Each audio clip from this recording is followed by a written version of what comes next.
Welcome to Stories from the Teacher's Desk. This is where educators connect, share, and grow. In each episode, we share inspiring stories, practical strategies, and innovative solutions to empower teachers and transform classrooms around the world. Welcome to the Deep Dive, where we take the sources you send us and really extract the core insights, giving you that shortcut to being well-informed. That's right.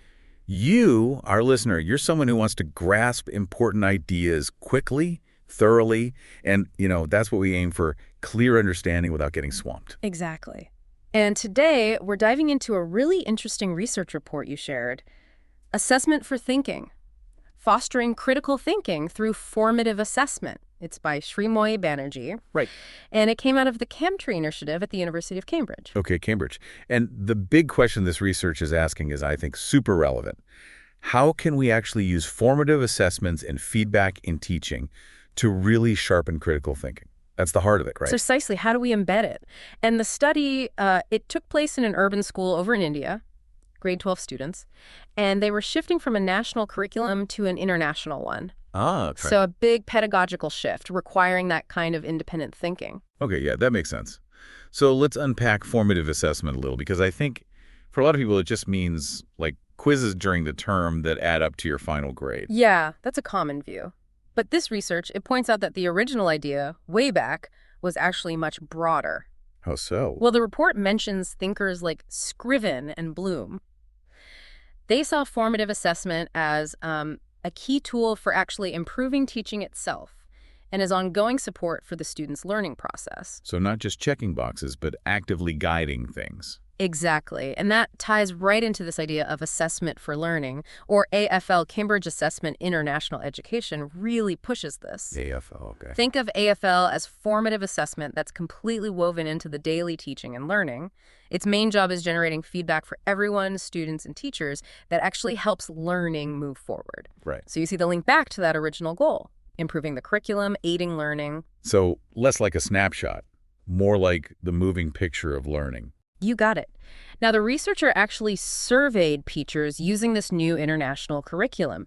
And interestingly, they found that while teachers were doing formative assessment, it often looked like separate activities, not like a connected cycle of activity, feedback, all designed to push thinking deeper. Okay, so using the label, maybe, but not the full potential of the cyclical process? That seems to be the suggestion. And the report references Black and William here, who talked about how the managerial function of tests, the grading, the tracking, can easily push aside the learning function. Ah, yeah. So a teacher might know who's likely to pass the exam, but maybe not why a student is struggling with a specific concept or how best to help them next. Right, focusing on the score versus the understanding behind the score. Exactly. So the challenge identified is that formative assessment isn't always being used in a way that truly cultivates critical thinking. Okay, so how did Banerjee actually study this? What was the research method? Right, so the focus was on 15 grade 12 students, about 17 to 18 years old, in that Indian school we mentioned.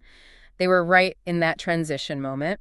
And the report emphasizes they needed to develop these international learner traits, being thinkers, inquirers, reflective, all requiring critical thinking and self-direction. That does sound like a pretty big leap in expectations for the students. It really is.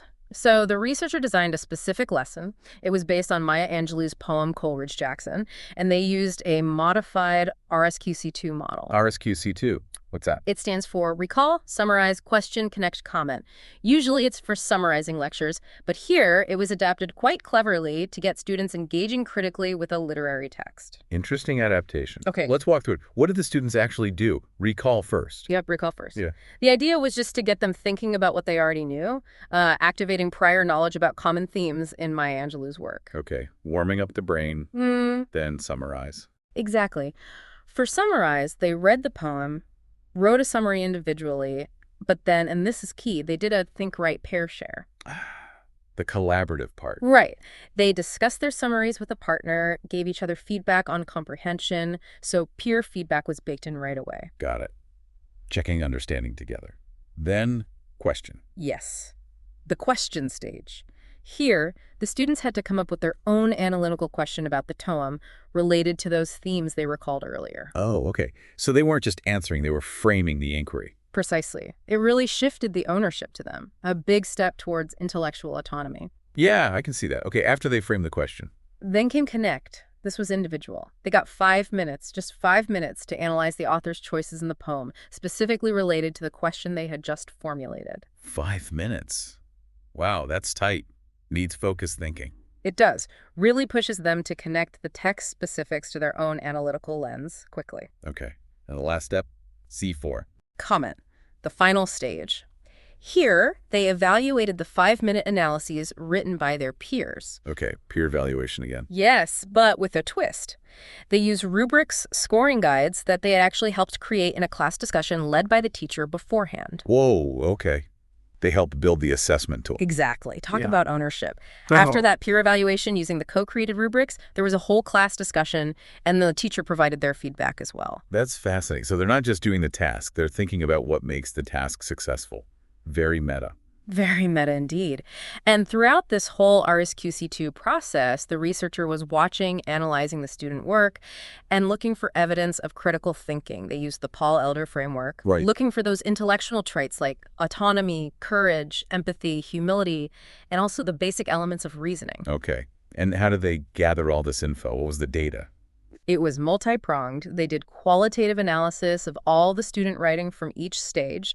There was a feedback form the students filled out that gave some quantitative data. Hmm. Then focus group discussions with some students to get richer qualitative insights into their experience, and also observations noted down by a senior teacher who was present during the lesson. Right, so multiple angles. Yeah. Okay, the big reveal then. What did they find? Did this approach work? Well, let's break it down by stage again. For recall, most students, even across different academic levels, were pretty clear, precise, accurate in pulling out themes based on what they knew. Okay. Though the higher achieving students tended to make sort of deeper, more complex connections, more independent thought right from the start, perhaps. Makes sense.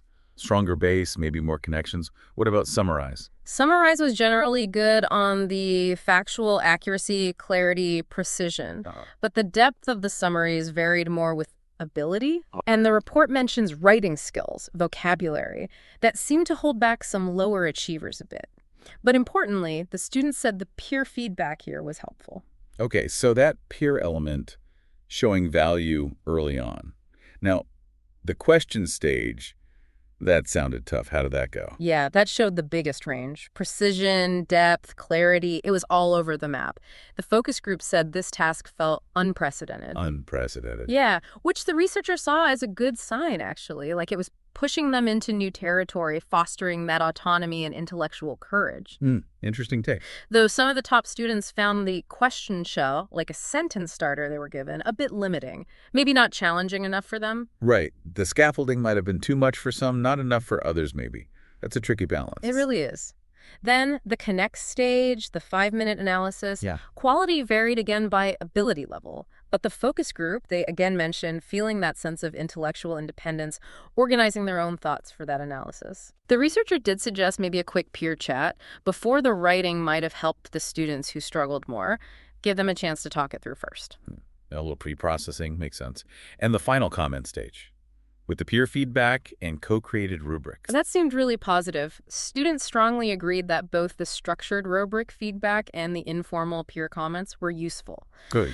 They felt it pushed them towards intellectual humility and empathy, seeing other viewpoints, you know? Right, considering other takes. And the process of making the rubrics themselves, that sparked a lot of metacognitive reflection, thinking about their own thinking. Though, interestingly, a few students said they'd still prefer teacher-made rubrics. Huh.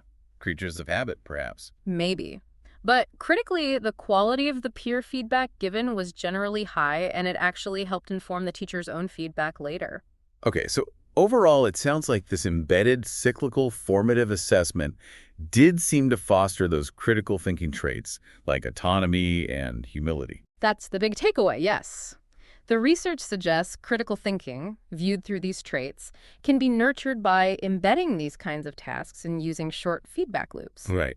Another key finding, general academic ability isn't always a predictor of critical thinking in a specific task.